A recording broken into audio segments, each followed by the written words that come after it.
हे बघ भावा, हा केळीचा आणि शेतीचा आम्ही जुगार खेळतो माहिती आहे. कारण ह्या जुगारात सगळंच लावले, मेहनतीपासून ते पैशापर्यंत.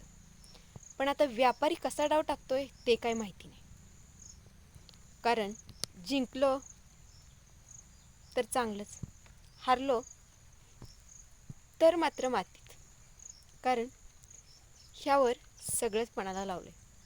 कारण शेवटी तो डाव टाकणार आहे, तो ठरवणार आहे काय भाव द्यायचा आणि काय नाही.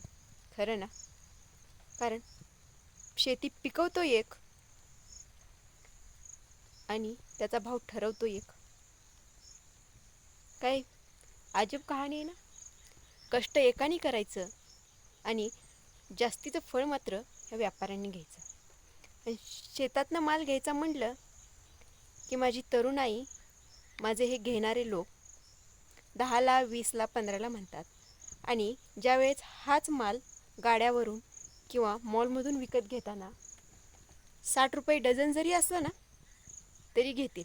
का? तर तिथं मोठाडपणा वाटतो आणि शेतकऱ्याकडून घेताना कमीपणा. हीच तर माझ्या कृषीप्रधान देशातली खरी वस्तुस्थिती.